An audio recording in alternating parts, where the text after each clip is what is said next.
24 తెలుగుకి స్వాగతం. వార్తల్లోని ముఖ్యాంశాలు ఇప్పుడు చూద్దాం. డాక్టర్ బిఆర్ అంబేద్కర్ కోనసీమ జిల్లా రామచంద్రపురంలో నేషన్ ప్రెసిడెంట్ ఫర్ మాల మహానాడు నాయకుడు ఆర్ఎస్ రత్నాకర్ మీడియా సమావేశం నిర్వహించారు.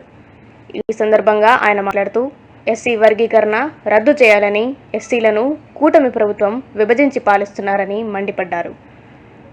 ఎస్సీ రిజర్వేషన్ పేరుతో 100 మందిలో కేవలం 4 లబ్ధి జరుగుతోందని, ఈ రిజర్వేషన్ పేరుతో మనకు పడేసేది ఎంగిలి మెతుకులు మాత్రమేనన్నారు. దేశవ్యాప్తంగా ఎస్సీ లిస్టులో ఉన్న 1108 ఎస్సీ కులాలు నిరంతరం కొట్టుకునే విధంగా మోడీ, చంద్రబాబు, రేవంత్ రెడ్డి కుట్ర పన్నారని ఆరోపించారు. ముఖ్యంగా ఇది మాదిగ సోదరుల యొక్క ఐక్యతపై దాడి జరుగుతా ఉంది మిత్రులారా. ఎందుకంటే ప్రతి ఒక్కరు గమనించండి, దేశం మొత్తం మీద ఎస్సీ లిస్టులో 1108 ఎస్సీ కులాలు ఉన్నాయి. పాన్ ఇండియన్ ఎస్సీ క్యాస్ట్ ఏదైనా ఉందంటే అది మాదిగ సోదరులే. నార్త్ ఇండియాలో చమార్లు అంటారు మిత్రులారా. ఈ ఎస్సీ లిస్ట్ ఉన్నటువంటి ఒక ఎస్సీ కులం భారతదేశ చరిత్రలో కానీ ప్రపంచ చరిత్రలో కానీ సొంతంగా పార్టీని పెట్టి స్వతంత్రంగా రాజ్యాధికారాన్ని మరి పొందినటువంటి పార్టీ క్యాస్ట్ ఏదైనా ఉందంటే అది మాదిగ సోదరులే, చమార్లు అంటారు. కాబట్టి చమార్లు ఎస్సీ కులాలకు సొంతంగా రాజ్యాధికారం సాధించవచ్చు అనేటటువంటి పరిస్థితిని మిగతా ఎస్సీ కులాలకు కూడా కల్పించారు. కాబట్టి వారిని దెబ్బ కొట్టాలి, లేకపోతే బీజేపీ నార్త్ ఇండియాలో హిందీ హార్ట్లాండ్ లో గెలిచేటటువంటి పరిస్థితులు లేవు. కాబట్టి ఈ చమార్ వర్గీయులైనటువంటి మరి కాన్షీరామ్ గారు మాయావతి స్థాపించినటువంటి బీఎస్పీ పార్టీని దెబ్బకొట్టే కార్యక్రమంలో భాగంగానే ఈ ఎస్సీ వర్గీకరణను తెరపైకి తీసుకురావడం జరిగింది మిత్రులారా. बार बहनों सुनिए, एससी आरक्षण वर्गीकरण के बहाने देश भर में सभी राजनीतिक पार्टियां दलितों की एकता को कमजोर कर रही है. इस पर हमें सभी को मिलकर लोकतांत्रिक लड़ाई करनी चाहिए. बार बहनों लड़ना है. మోడీ గారు ఏమంటున్నారంటే ఎస్సీ లిస్ట్ లో ఉన్నటువంటి మిగతా కులాలకు న్యాయం చేసేటటువంటి ప్రక్రియ అని చెప్తా ఉన్నారు మిత్రులారా. కానీ మనకి రిజర్వేషన్ పేరుతో మనం బెనిఫిట్ పొందుతా ఉంది 100లో కేవలం 4కే బెనిఫిట్ జరుగుతా ఉంది. 100లో కేవలం 4కి మాత్రమే మిత్రులారా. ఈ 100లో 4కి ఇచ్చేటటువంటి ఈ సీట్లను దేశవ్యాప్తంగా ఉన్నటువంటి 1100 ఎస్సీ కులాలకు మోడీ గారు సమంగా పంచుతారట. మన రేవంత్ రెడ్డి, చంద్రబాబు నాయుడు తెలుగు రాష్ట్రాల్లో 59 ఎస్సీ కులాలకు 100లో 4కి ఇచ్చేటటువంటి ఈ సీట్లను సమంగా పంచుతారట మిత్రులారా. ఇదే ఎస్సీ వర్గీకరణ అంటే 100లో 4కి ఇచ్చేటటువంటి ఈ సీట్లను సమంగా ఎలా పంచుతారు? మోడీజీ सुनिए, जरा सोचिए. एससी लिस्ट में बाकी जातियों पर अगर आपको सच्चा प्यार है, अगर आपको सच्चा प्रेम है, आरक्षण 10% और बढ़ाकर बाकी जातियों को देना है, देना चाहिए मोदी जी. आप कर सकते तो यह काम करें, लेकिन दलित जातियों को विभाजित ना करें मोदी जी. यह काम देश के लिए अच्छा नहीं है.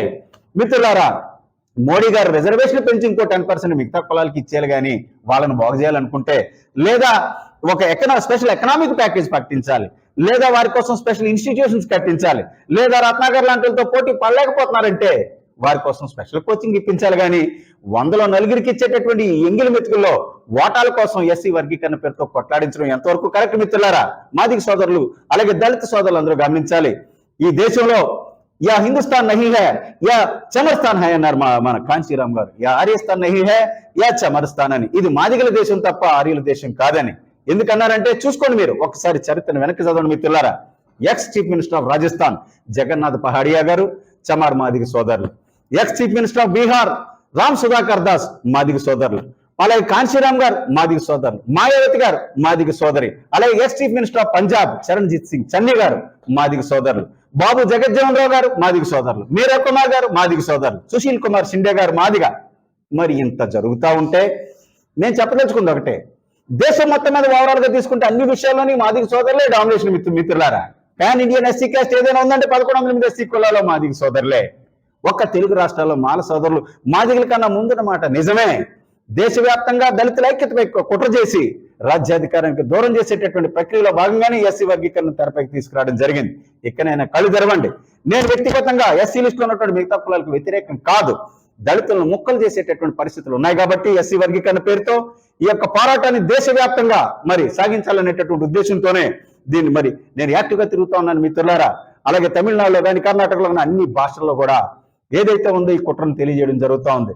మీరందరూ ఒక్కసారి గమనించి శాంతియుతంగా ప్రజాస్వామ్యయుతంగా పోరాటం చేయాలని చెప్పేసి ఈ సందర్భంగా మీకు విజ్ఞప్తి చేస్తా ఉన్నాను. అలాగే తెలుగు రాష్ట్రంలో ఉన్నటువంటి మాల సోదరులారా, ఇంత అన్యాయం జరుగుతా ఉన్నా కూడా మీరెవరో మాట్లాడకపోవడం వల్ల ఈ తెలుగు రాష్ట్రాల్లో మాల జాతి ఉందా సచ్చిందా అనేటటువంటి అనుమానం కలుగుతా ఉంది మిత్రులారా. రాజకీయ పార్టీలకు చెంచాగిరి చేసేటటువంటి మాల నాయకులు, ప్రజాప్రతినిధులు కనీసం స్పందించడం లేదు. ఎందుకంటే వారికి ఏమీ తెలియదు. స్వార్థ ప్రయోజనం, వ్యక్తిగత ప్రయోజనం తప్ప వారికి ఏమీ తెలియదు మిత్రులారా. ఇకనైనా సరే మీరు కళ్ళు తెరిచి ఈ యొక్క శాంతియుత పాఠంలో మీరు పాల్గొనకపోతే, అనగనగా ఒకప్పుడు తెలుగు రాష్ట్రాల్లో మాల జాతి ఉండేదని చరిత్రలో చదువుకునేటటువంటి పరిస్థితి వస్తుంది. జాతి అంతరించిపోద్ది, ఉనికి లేకుండా పోయింది మిత్రులారా.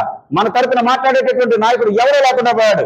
ఇకనైనా బయటికి రండి, పోరాడదాం, చేయ కలుపుదాం, ప్రజాస్వామ్యతంగా శాంతియుతంగా గాంధీ మార్గంలో పోరాడడానికి సిద్ధం కావాలని కోరుకుంటూ doctor Ratnakar, national president for racks and Mala Mahanadu. Thank you all.